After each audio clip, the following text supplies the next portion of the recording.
गुरुर्ब्रह्मा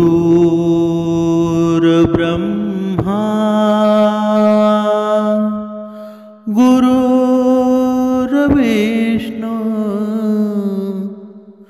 गुरुर्देव महेश्वरा सद्गुरु साक्षात परब्रह्मा तस्मै श्री सद्गुरुवे नमः। जय जय रघुवीर समर्थ श्रीराम समर्थ। ओम श्री गुरु दत्तात्रेय श्रीपाद श्री वल्लभाय नमः। सद्गुरु चरणांना नतमस्तक होऊन आपण या निरूपणास सुरुवात करूया। समर्थ सांगत आहे की माणसाचं मन आहे ना, ते समुद्रासारखं असावं। बघा, जेव्हा हे मन असतं, जे समुद्रासारखं असतं ना, तेव्हा साऱ्या नद्या आपोआप भेटायला येतात। म्हणजेच काय? म्हणजेच माणसाचं मन एवढं मोठं असावं की त्या मनामध्ये बघा सर्व विश्व सामावलेलं असावं। जिथे दया असावी, क्षमा असावी, शांती असावी, या तिन्ही नद्यांचा संगम तिथे असावा। आणि या नद्यांचा जिथे संगम असतो ना, तिथे मात्र सुख निर्माण झाल्याशिवाय अजिबात राहत नाही। समर्थ पुढे सांगत आहेत की माणसाचं मन आहे ना, ते खूप चंचल आहे। ते एका क्षणात इथे असतं तर दुसऱ्या क्षणात दुसरीकडे असतं। म्हणजेच काय? पण जेव्हा माणसाचं मन स्थिर होतं, तेव्हा खऱ्या सुखाची अनुभूती त्याला मिळते। खऱ्या सुखाची अनुभूतीचा अनुभव त्याला मिळायला लागतो। म्हणजेच काय? पण हे मन स्थिर कधी राहील? बघा, जेव्हा परश्री माते समान आपल्याला दिसायला लागेल। बघा, आजचा हा मानव आहे, बघा परश्री माते समान मानतो का? बघा, काही माणसं असतात की या स्त्री, बघा एक स्त्री असते, या स्त्रीच्या हट्टापायी माणूस बघा कोणते पर्याय आपल्यापुढे निर्माण करत असतो, कोणकोणते दोष आपल्यापुढे निर्माण करत असतो, कोणकोणती संकट आपल्यापुढे निर्माण करत असतो। म्हणून माणसाने कधीही एक पत्नीत्व असावं। बघा, ज्याप्रमाणे श्रीराम प्रभू एक पत्नीत्व, एक बाण, बघा त्याप्रमाणे या माणसाने कधीही एकच पत्नी असावी। दुसऱ्या स्त्रीचा कधीही मनामध्ये विचार सुद्धा करू नये, कारण ते पाप आहे। बघा, जे काही आपल्याला सुख दुःख निर्माण करायचं आहे, ते आपल्या पत्नीसोबत करावं। म्हणजेच काय? म्हणजेच परश्री माते समान मानावी। समर्थ सांगत आहे की बघा, इतिहास सांगतो की आपला धर्म काय सांगतो की परश्री माते समान का मानावी?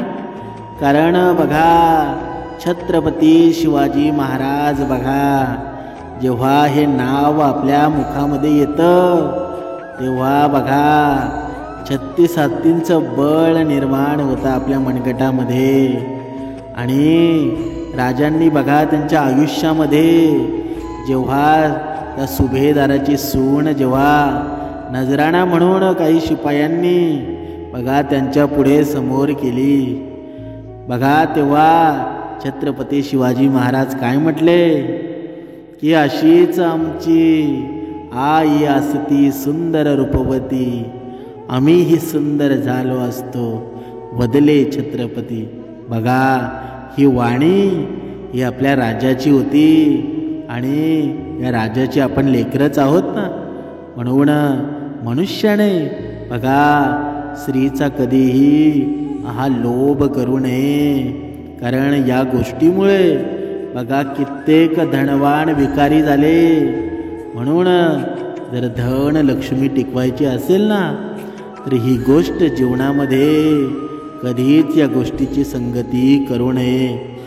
समर्थ पुढे सांगत आहेत की माणसाचं आयुष्य आहे ना, जीवनामध्ये 2 वेळा नक्की बदलतं. कधी? बघा, जेव्हा कुणीतरी खास व्यक्ती आपल्या जीवनात प्रवेश करतो तेव्हा, आणि दुसऱ्यांदा जेव्हा कुणीतरी खास व्यक्ती नकळत आपल्या जीवनातून सोडून गेल्यावर. म्हणजेच काय? म्हणजेच बघा, इथे समर्थ सांगत आहेत की माणसाच्या जीवनामध्ये खास व्यक्ती म्हणजे कोण? कारण खास व्यक्ती म्हणजे संत. जेव्हा माणसाच्या जीवनामध्ये संतांचा प्रवेश होतो, माणसाच्या जीवनामध्ये संतांच्या सद्गुण विचारांची सुरुवात होते ना, तेव्हा माणसाच्या जीवनाचं सोनंच होऊन जातं. कारण संत हे परीस आहेत, जिथे ज्याला स्पर्श होईल ना, त्याचं सोनंच होऊन जाईल. पण आपण मात्र संतांच्या जवळ जातो का कधी? संतांची खूप इच्छा असते की माझ्या बघा या भक्ताच्या जवळ जावं, पण आपण मात्र कधीच संतांच्या जवळ जात नाही. उलट आपण त्यांना वेडं-वाकडं बोलत असतो. बघा, म्हणून समर्थ सांगत आहेत की जर तुमच्या जीवनामध्ये संतांसारखी माणसं असतील तर त्यांना बघा जाऊन देऊ नका, त्यांना जपून ठेवा. पण तुमच्या जीवनामध्ये जर वाईट प्रवृत्तीची माणसं असतील तर त्यांचा काहीही फायदा नाही. वाईट कोण आणि चांगलं कोण हे ओळखायला शिका, कारण हे कलियुग आहे. तुम्हाला बघा गोड गोड बोलून बघा समोरच्याचं मन जिंकणारी माणसं काही कमी आहेत का या कलियुगात? म्हणून तर माणूस फसतोय. म्हणून समर्थ सांगत आहेत की माणसांना ओळखायला शिका. जोपर्यंत तुम्ही माणसांना ओळखत नाही ना, तोपर्यंत तुमच्या जीवनामध्ये सुख नावाचा पक्षी आहे ना, तो कायमस्वरूपी राहणार नाही. कारण ही दुर्गुण विचारांची माणसं असतात ना, ती सदा दुःख देण्याचा विचार करत असतात. त्यांचा एकदा फायदा निघून गेला ना की मग बाकी राहतं ते दुःख, आणि ते दुःख मात्र आपल्याला राहून जातं. म्हणून माणसाने कधीही विचार करावा आणि विचार करून पुढचे पाऊल मात्र टाकलं पाहिजे. म्हणून माणसाच्या जीवनामध्ये, या मनुष्याच्या आयुष्यामध्ये संगत खूप महत्त्वाची आहे. म्हणून समर्थ सांगत आहे की जर बघा पंगत चुकली ना, तर फक्त जेवण चुकू शकतं. पण जर माणसाची संगत चुकली ना, तर पूर्ण आयुष्याची दिशा चुकते. म्हणजेच काय? म्हणजेच बघा, एक वेळ आपल्याला या बघा अन्न भेटलं नाही तरी चालेल, पण संगत मात्र जाणून बुजवून केली पाहिजे. कारण संगतीचा परिणाम एवढा मोठा आहे ना, की जर तुमच्या जीवनामध्ये संतांची संगत झाली ना, तर तुमच्या आयुष्याची दिशा पूर्ण बदलून जाईल आणि तुम्हाला सुखाचा अनुभव मिळेल. समर्थ पुढे सांगत आहेत की बेईमानी कोणाशी करू नका. कारण जो बेईमानी करतो ना, तो अधोगतीलाच जातो. कारण बघा, बेईमानी माणसाला देव कशा प्रकारे शिक्षा करतो. असं म्हणतात की जीव गेला तरी चालेल, पण बेईमानीची भाकरी कधी कोणाची खाऊ नये. कारण का? बघा, देव सर्व काही पाहत असतो. जे लोक बेईमानी करतात ना, बेईमानीची भाकरी खातात, ते त्यांच्या डोक्यावर दुसऱ्यांचे पाप चढवून घेत असतात. म्हणजेच बघा, आपण कधी कधी पाहत असतो की बघा काही माणसं असतात वाईट मार्गाने धन कमवतात, आणि बघा त्यांना असं वाटत असतं की हे वाईट मार्गाने आपण धन कमवलं आहे, कुठेतरी आपण अन्नदान करूया आणि त्याच्यातून पुण्य मिळवूया. पण असं शक्य होतं का? तर कधीच त्यामधून पुण्य मिळणार नाही. तुम्ही समर्थ सांगत आहेत की तुम्हाला वाईट मार्गाने कमवायची काही गरजच नाही. तुम्हाला जर जे कमवायचं आहे ना, शुद्ध मार्गाने कमवा, शुद्ध मनाने कमवा. जिथे तुमची सुरुवातच पापाने होते, तर नंतर त्या पापाचं पुण्य कधीही होत नाही. कितीही अन्नदान करा अथवा कितीही कुठे सत्संग करा, तुम्ही वाईट मार्गाने निवडलेला रस्ता असतो ना, तो नरकापर्यंतच जातो.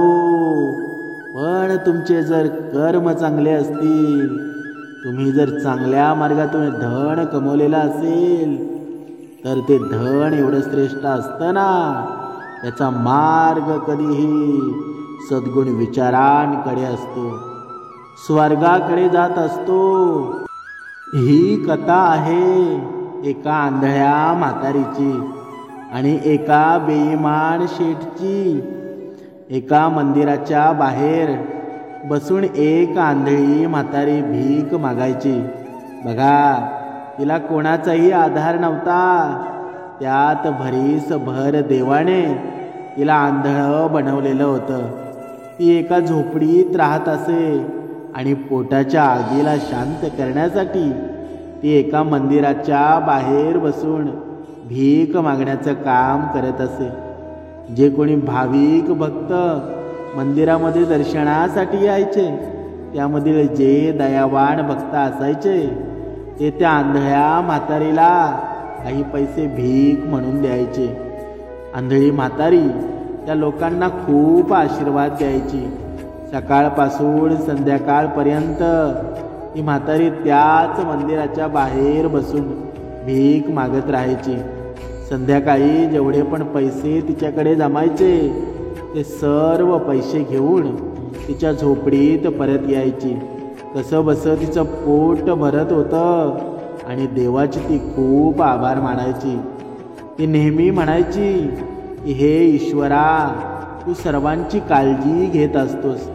त्या आंधळ्या म्हातारीचा हा रोजचं काम होतं, तिला आधार देणारा, हाताला पकडून तिला मार्ग दाखवणारा कोणीही नव्हता. ती तिची काठी पकडून मंदिरापर्यंत पोचायची आणि संध्याकाळी मंदिरातून झोपडीमध्ये यायची. बघा, लक्ष देऊन ऐका, तिच्याशी कोणीही बोलणारा नव्हता, आधार देणारा तर खूपच लांबची गोष्ट. पण म्हणतात ना की देवाला सर्वांची काळजी असते. जर देवाने तो तोंड बनवलं आहे ना, तर मग त्याच्यासाठी अन्न सुद्धा त्याने बनवलं आहे. देव उपाशी जागं नक्की करतो, परंतु उपाशी झोपू देत नाही. बघा, हळूहळू वेळ पुढे सरकत होता. आंधळी म्हातारी बघा तिचं जीवन जगत होती. परंतु एके दिवशी असं काही घडलं की तिच्या जगण्याची उमेद जागी झाली. देवाने तिच्याजवळ 2 डोळे पाठवले. एके दिवशी ती म्हातारी तिच्या झोपडीमध्ये बसली होती. तेव्हा अचानक एक 8 वर्षाचा मुलगा तिच्या झोपडीजवळ आला आणि त्या म्हातारीला माहीत नव्हतं की तो मुलगा कोणाचा आहे आणि तिने जाणून घेण्याचा प्रयत्न सुद्धा केला नाही. बघा, तो मुलगा तिच्याजवळ आला तेव्हा त्या म्हातारीनं त्याला जवळ घेतलं आणि त्याला लाड प्रेम करू लागली. त्या मुलावर ती अशा प्रकारे प्रेम करू लागली जसं काय ती त्याच्या सख्खी आईच आहे. आता तो मुलगा त्याच म्हातारीसोबत त्याच झोपडीत राहू लागला होता. म्हातारी आई त्याला सकाळी जेवायला देऊन मंदिरात भीक मागण्यासाठी जात असे. तो मुलगा पूर्ण दिवस त्या आंधळ्या म्हातारीच्या झोपडीच्या बाहेर खेळत असायचा. संध्याकाळी जेव्हा म्हातारी घरी परत यायची, तेव्हा तो मुलगा तिच्या मांडीवर येऊन बसायचा. ती म्हातारी त्या मुलाला मांडीवर घेऊन त्याचे खूप लाड करायची. त्याची पापे घ्यायची, त्याच्या केसांवरून हात फिरवायची आणि जे काही खाण्याची गोष्ट तिच्याकडे असायची ना ती खूपच प्रेमाने त्याला भरवायची. आणि अशाच प्रकारे त्या मुलाला त्या म्हातारीजवळ राहून 5 वर्षे निघून गेली. शेजाऱ्यांनी नेहमी त्या मुलाला एकटंच खेळताना पाहिलं होतं. एके दिवशी शेजाऱ्यांनी त्या मुलाला त्या आंधळ्या म्हातारीच्या मांडीवर बसून रडताना पाहिलं. म्हातारी कपाळावर सारखे पापे घेत त्याला गप्प करण्याचा प्रयत्न करत होती. शेजाऱ्यांनी सुद्धा हे माहीत करणं महत्त्वाचं समजलं नाही की हा मुलगा कोणाचा आहे. तो मुलगा त्या म्हातारीजवळ राहून खूप खुश होता आणि ती म्हातारी सुद्धा त्याला तिचा स्वतःचा मुलगा समजून त्याला तिच्यापेक्षाही चांगलं अन्न खायला देत असे. त्या मुलावर तिचा खूपच रडायला लागला होता. आणि तो मुलगा बघा तो सुद्धा आंधळ्या म्हातारीला सोडून कधीच कुठे गेला नाही. तो त्या आंधळ्या म्हातारीलाच त्याची आई समजायचा. ती म्हातारी नेहमी त्या मुलाच्या सुख दुःखाची चिंता करायची. कोणतीही खाण्याची बघा चांगली गोष्ट मिळाली तर ती तिच्या मुलासाठी सांभाळून ठेवायची आणि संध्याकाळी तिच्या झोपडीवर येऊन त्या मुलाला खूपच प्रेमाने भरवायची. बघा त्या म्हातारीने तिच्या झोपडीमध्ये एक हंडा पुरून ठेवला होता. भीक मागून जे काही पैसे जमायचे ते सर्व पैसे ती म्हातारी त्या हंड्यामध्ये ठेवायची आणि त्या हंड्याला लपवून ठेवायची जेणेकरून तिचा हा पैशाचा हंडा कोणाच्या नजरेस पडू नये. आणि ती म्हातारी झोपडीतून बाहेर गेल्यावर तिचा तो हंडा कोणी चोरू नये. बघा हळूहळू काही वर्षांनी तिचा तो हंडा भरून गेला. तिने ते सर्व पैसे तिच्या मुलासाठी जमवले होते. म्हातारी त्या मुलाला प्रेमाने कृष्णा म्हणून हाक मारायची. ती तिच्या कृष्णाला जवळ घेऊनच झोपायची. बघा पुढे एक दिवशी म्हातारीला त्या नगरातील एका शेठबद्दल समजलं. शेठ जगन्नाथ हा खूपच दयावान आणि धार्मिक माणूस होता. असं तिला कळलं की शेठ जगन्नाथाच्या घराच्या द्वारावर कर्ज घेणाऱ्यांची आणि पैसे ठेवायला देणाऱ्यांची खूप गर्दी असायची. लहानपणापासूनच मोठ्यांपर्यंत सर्वांच्या तोंडावर फक्त शेठ जगन्नाथच नाव असायचं. आंधळ्या म्हातारीनं बघा आंधळ्या म्हातारीनं सुद्धा विचार केला की माझे पैसे कोणी चोरू नये म्हणून मी हे पैसे शेठ जवळ ठेवून देते. जेव्हा मुलगा मोठा होईल आणि जेव्हा त्याला या पैशांची गरज असेल तेव्हा मी हे शेठकडून माझे पैसे परत घेऊन जाईल. बघा सर्व लोक शेठजवळ पैसे ठेवण्यासाठी जात असतात. त्यामुळे त्या म्हातारीने सुद्धा तिच्या हंड्यातून ते सर्व पैसे काढले आणि एका पिशवीमध्ये भरून शेठकडे घराकडे निघाली. शेठ जगन्नाथाने एका आंधळ्या म्हातारीला त्याच्या दिशेने येताना पाहून त्याने तिला विचारलं, काय झालं म्हातारे, इथे कशासाठी आली आहेस तू? बघा म्हातारीने ते पैसे शेठजवळ देत घाबरत ती म्हणाली, शेठजी मी एक आंधळी आहे आणि माझे हे पैसे तुम्ही तुमच्याकडेच ठेवून घ्या. माझ्या मुलासाठी मी भीक मागून हे काही पैसे जमा केले आहेत. मी आंधळी आहे त्यामुळे हे पैसे माझ्याजवळ सुरक्षित नाही. तुम्ही तुमच्याजवळ जर हे पैसे ठेवून घेतलेत ना तर हे सुरक्षित राहतील. बघा योग्य वेळ आल्यावर मी तुमच्याकडून हे पैसे घेऊन जाईल.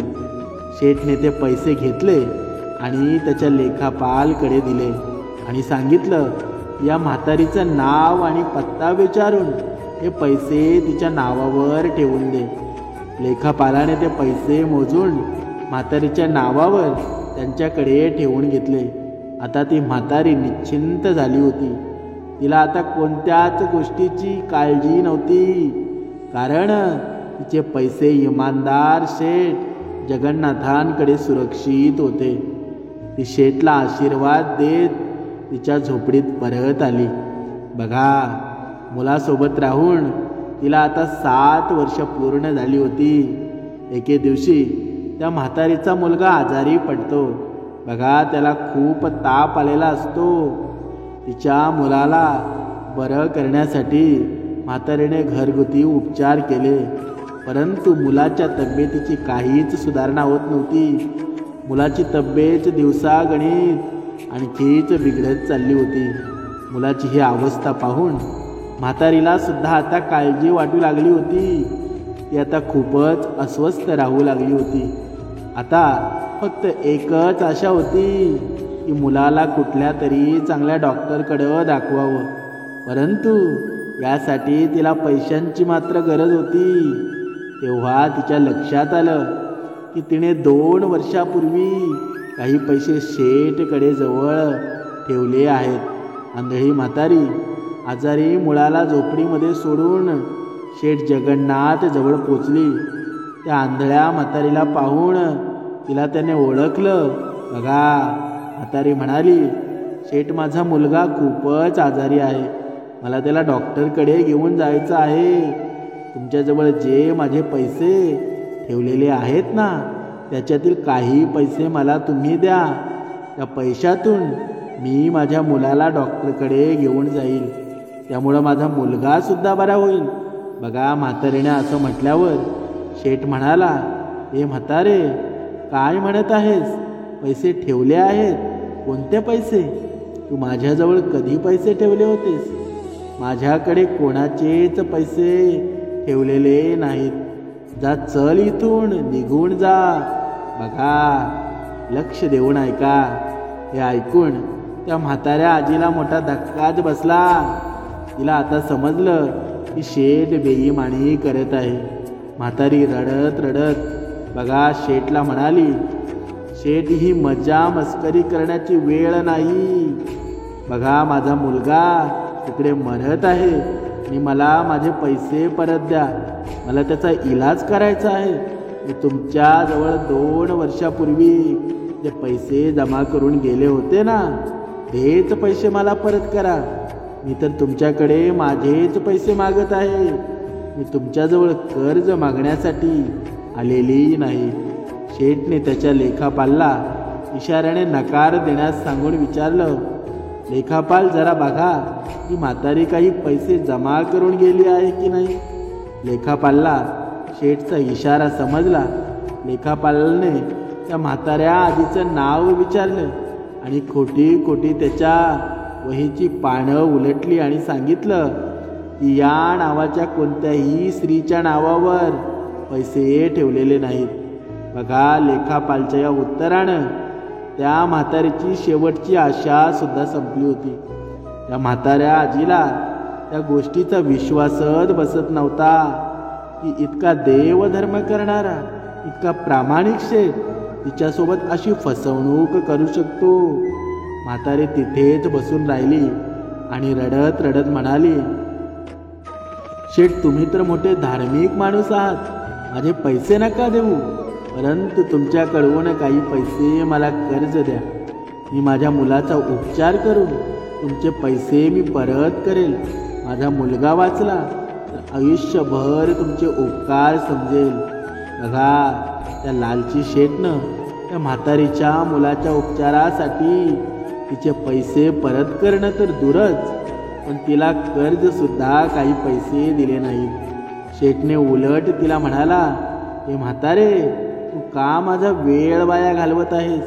तू इथून जातेस की नोकराला बोलून तुला धक्के मारून घरातून बाहेर काढू? बघा, आणि म्हातारी तिची काठी पकडून उभी राहिली आणि शेठला म्हणाली, शेठ, तुला देव खूप काही देईल.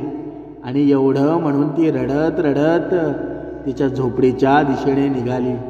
बघा, शेठसाठी त्या आंधळ्या म्हातारीचा तो आशीर्वाद नव्हता, तर एका मुलासाठी, एका आईच्या हृदयातून निघणारा शेठसाठी तो श्राप होता. देव अशा माणसांना कधीच क्षमा करत नाही. बघा, तर देव नेहमीच अशा लोकांना खूप कठीण शिक्षा देत असतो. म्हातारी तिच्या आजारी मुलाजवळ कृष्णाजवळ परत आली. पैसे न दिल्यामुळं त्याचा उपचार होऊ शकला नव्हता आणि त्याची अवस्था आता आणखीच बिकट होत चालली होती. असं वाटत होतं की काहीच वेळात तो त्याचे प्राण त्यागणार आहे. अंधल्या म्हातारीची ही निराशा आता वाढतच चालली होती. तिला शेठवर खूप राग येत होता, परंतु ती आता काहीच करू शकत नव्हती. ती विचार करत होती की इतका श्रीमंत माणूस आहे, 50-100 रुपये दिले का फरक पडला असता का? बघा, त्याने दिलेल्या पैशातून मी माझ्या मुलाला डॉक्टरकडे घेऊन गेले असते. त्याच्या दृष्टीने माणसाचा जीव इतका स्वस्त आहे का की पैसे परत करणं ही दूरची गोष्ट, पण 50-100 रुपये तो कर्जसुद्धा देऊ शकत नाही. माझ्या जागी जर त्याचा मुलगा असता तर लाखो करोडो रुपये त्याने त्या मुलाच्या उपचारासाठी उडवले असते. असे धार्मिक बनवून फक्त मिरवत असतो, परंतु एका भिकाऱ्याची भीक सुद्धा त्याला पुरली नाही. त्याच्यासारखा पापी माणूस तर मी पूर्ण जन्मात सुद्धा पाहिला नाही. काही वेळ ती तसंच बसून विचार करत होती आणि त्यानंतर तिच्या मनात एक विचार आला की जर मी माझ्या मुलाला घेऊन शेठच्या घरी गेले तर होऊ शकतं की मुलाची अवस्था पाहून त्याला माझ्या मुलावर दया येईल आणि मला काही पैसे तो देईल. बघा, आणि हाच विचार करून ती आंधळी म्हातारी तिच्या मुलाला घेऊन शेठच्या घरी जाते आणि त्याच्या द्वारावर जाऊन रडू लागते. मुलाला मांडीवर घेऊन ती रडत बसते. मुलगा तापाने फणफणत होता आणि आंधळ्या म्हातारीचं हृदय तुटत होतं. शेठच्या एका नोकराने घरात जाऊन शेठला ही बातमी सांगितली की एक म्हातारी आपल्या द्वारावर आली आहे. शेठने त्या नोकराला सांगितलं की ती म्हातारी वेडी आहे, तिला इथून हाकलून लाव. नोकर तर शेठचेच ऐकणार ना. त्याने जाऊन त्या म्हातारीला तिथून जाण्यास सांगितलं, परंतु त्या आंधळ्या म्हातारीनं त्याचं काहीच ऐकलं नाही.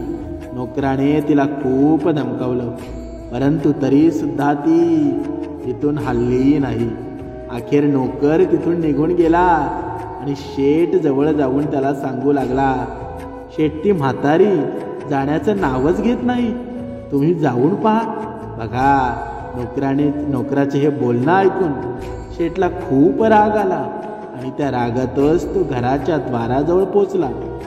तिथे जाऊन पाहिलं की म्हातारीच्या मांडीवर एक 15 वर्षाचा मुलगा झोपलेला आहे. तापाने त्याचा अंग फणफणत आहे.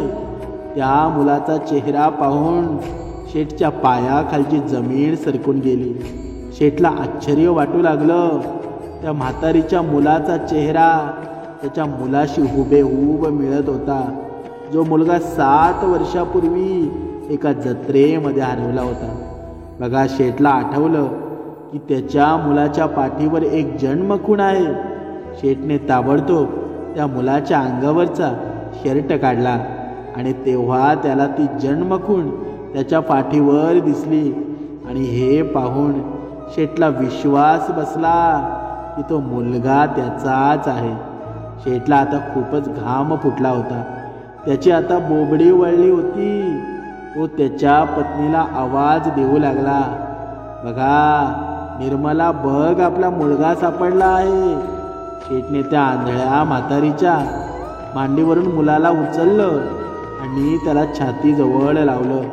त्याची बायको घरातून पळत पळत बाहेर आली आणि मुलाला पाहून जोरात रडू लागली व त्याला जवळ घेतलं.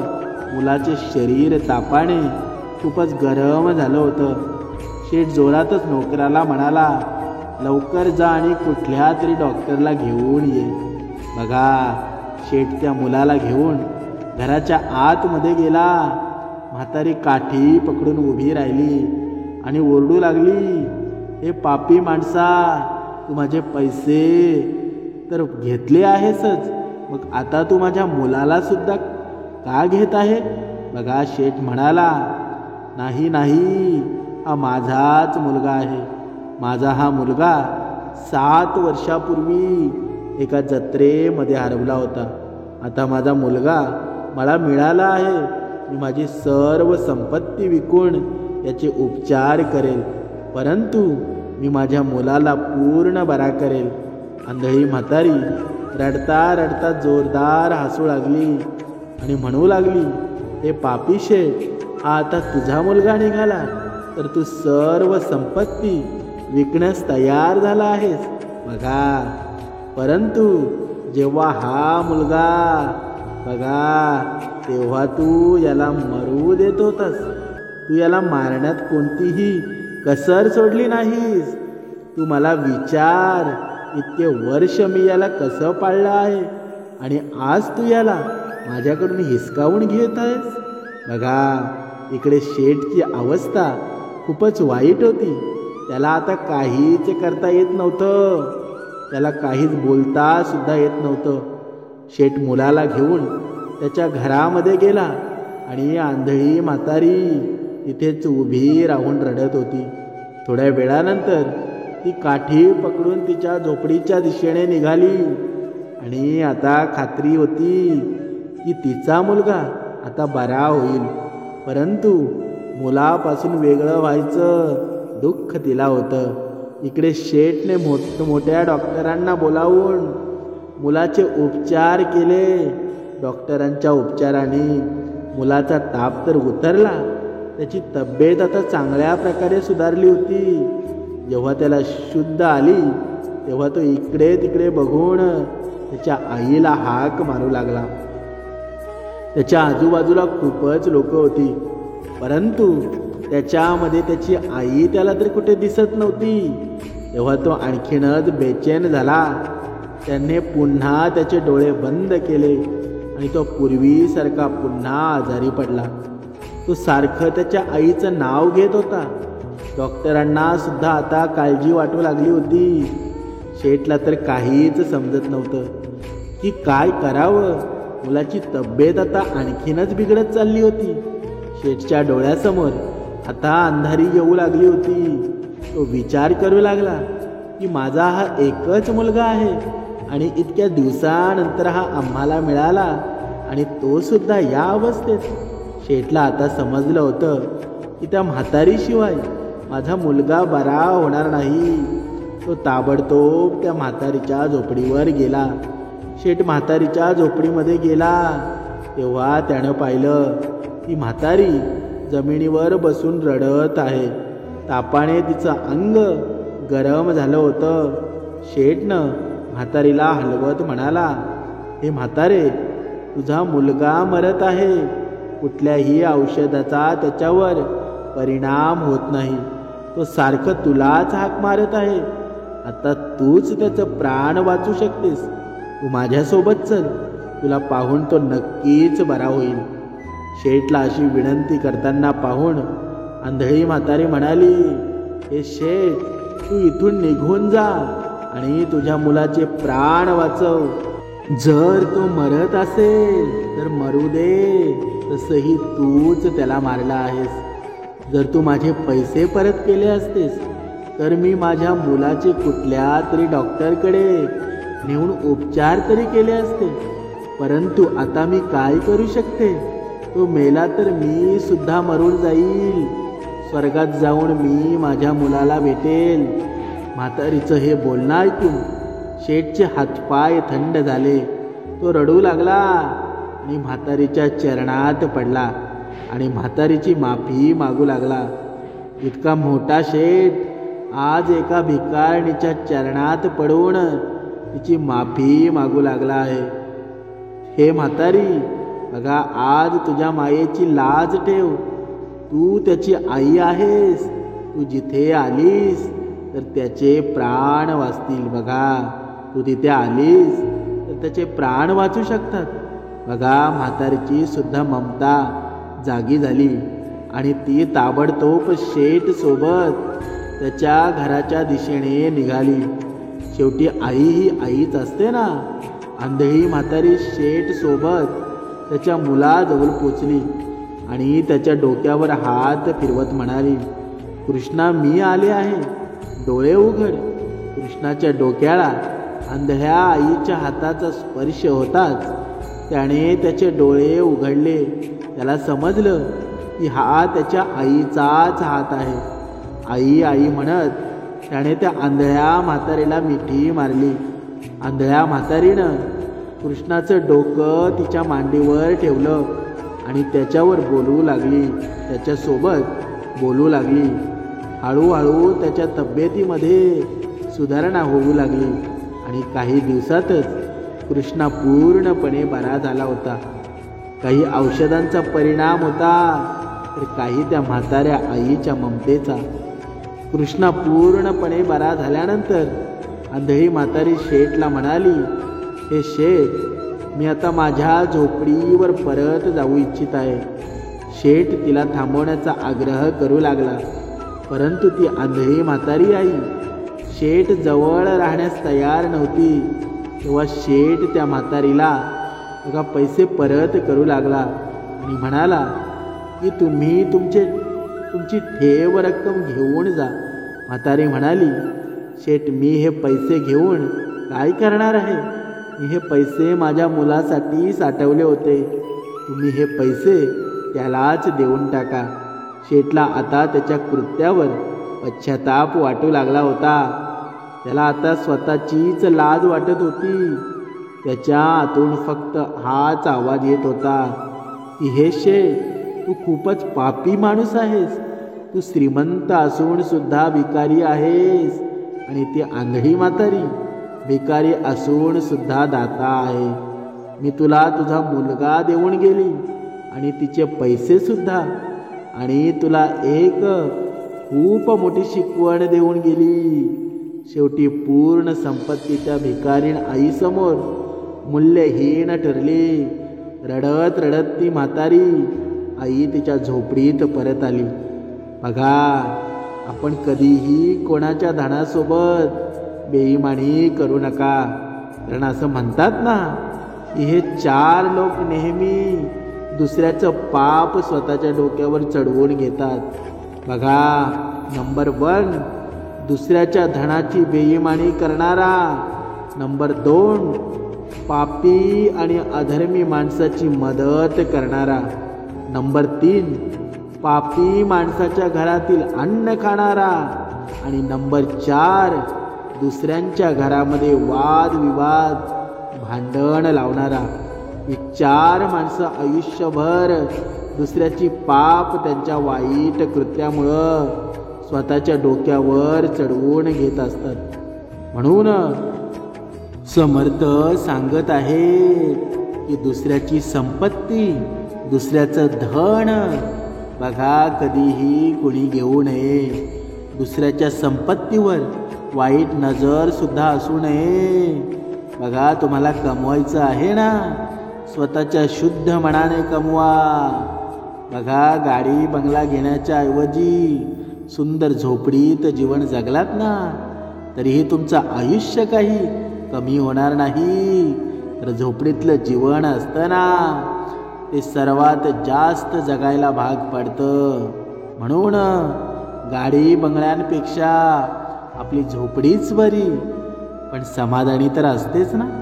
म्हणून प्रत्येक मनुष्याने धनाची जास्त अपेक्षा करू नये. कारण धन तुम्ही किती आयुष्यामध्ये कमवलं तरी कमवण्याची इच्छा मात्र कमी कधीच होत नाही. म्हणून समाधानी राहा, आनंदी नक्कीच राहाल. जय जय रघुवीर समर्थ.